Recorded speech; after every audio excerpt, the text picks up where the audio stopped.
Inihahandog ng Ultra Productions ang novelang inyong pakaaabangan. Kwento ng hirap, pagtitiis at mga hamon sa buhay.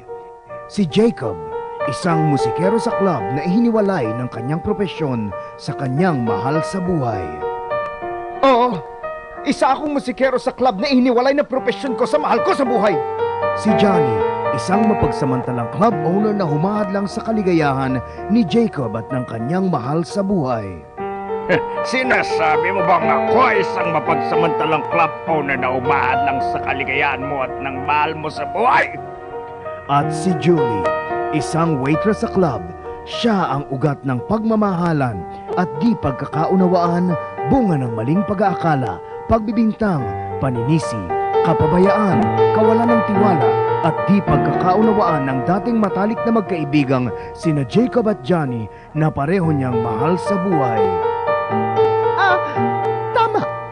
Ako si Julie. Itong mga natatanging katauhan na walang tigil niyong susubaybayan.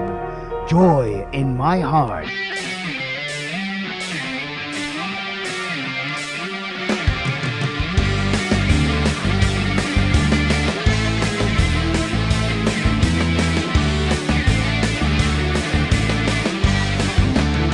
Sa katutak na luwa ang pumapata, araw-araw at gabi ang buhay umiiyak. Puso ko'y nagturugo para bang mamitiyak. Kulang na ko sa ngiti, tawa at alak. Sa katutak na hamon ang inaharap, di naman tumitigtog, di naman kumukulap. Tama na ang salita, tama na pag-uusap. Paano ba mawawala ang aking paghihirap?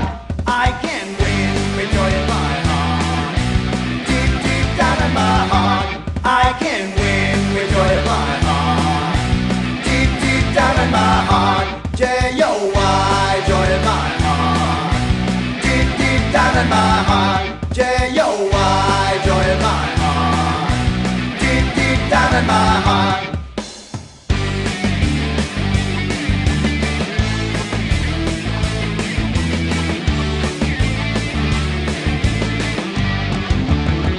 Sa katutak nga ang mga gumaya, di ganong kumatagal, di ganong umuubra. Panay ka na magula, pwede ba tigilan na? Huwag sanang magulo, mga lang umapila.